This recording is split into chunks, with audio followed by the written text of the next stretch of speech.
8 horas da manhã em ponto, o Jornal Gente está no ar nesta sexta-feira, dia 15 de dezembro de 2023, o dia seguinte de derrotas importantes para o governo no Congresso Nacional. O Congresso Nacional derrubou 2 vetos do presidente Luiz Inácio Lula da Silva. O primeiro, da desoneração da folha de pagamento dos 17 setores da economia que mais empregam no país. Afinal de contas, esse foi o veto do respiro, porque deixou os empregadores, os maiores empregadores do país, aliviados, que vão continuar tendo um benefício para as suas contratações.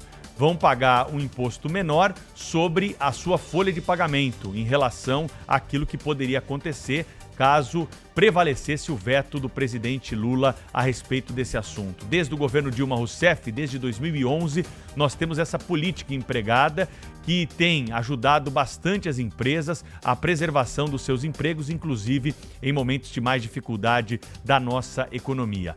Também, ontem, o Congresso Nacional afastou o veto do presidente da República, a questão do marco temporal, outro assunto importante que debatemos ao longo do ano aqui e traz um pouco mais de tranquilidade a respeito desse assunto. Eu digo um pouco mais porque o Cláudio Humberto daqui a pouco vai falar sobre os aspectos políticos dessa questão, mas eu queria trazer o aspecto jurídico, que é o próximo passo, porque o governo perdeu, mas não soube perder e já está anunciando que vai utilizar a estrutura da AGU e também dos partidos políticos da base para recorrer ao Supremo Tribunal Federal, que parece que, às vezes, para alguns políticos é uma instância revisora daquilo que acontece no parlamento. Mas vamos analisar os números para saber se exatamente há motivo para um questionamento jurídico dessas questões, como que é o governo federal. Veja só o placar que nós tivemos, elástico, no Congresso Nacional pela derrubada do veto. No caso da desoneração da folha de pagamento, foram 378 deputados que votaram pela derrubada do veto presidencial. 60 senadores da República de 81. No caso do marco temporal, 321 votos na Câmara.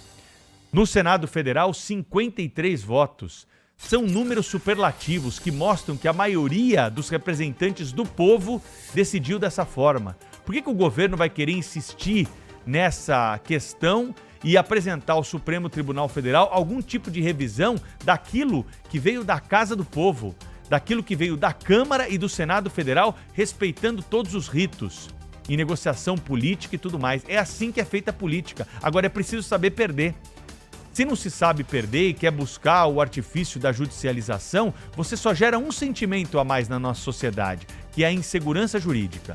E é o que nós precisamos preservar nesse momento, que ainda temos algum tipo de conflito entre os poderes. Não há poder que esteja acima de nenhum outro, a nossa Constituição já garante isso.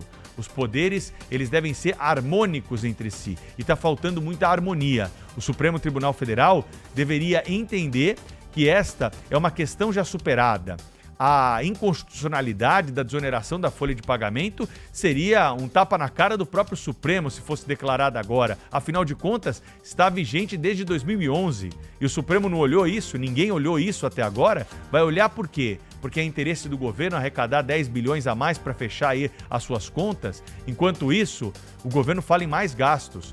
Enquanto isso, o governo não fala em fechar a torneira, em alguma forma de economizar e apertar as contas públicas. Então, é um momento muito delicado que estamos vivendo, mas a resposta do parlamento vem aos anseios da sociedade, com uma votação expressiva nesses 2 assuntos. Quem tem os bastidores dessa história política para nós, na abertura do Jornal Gente,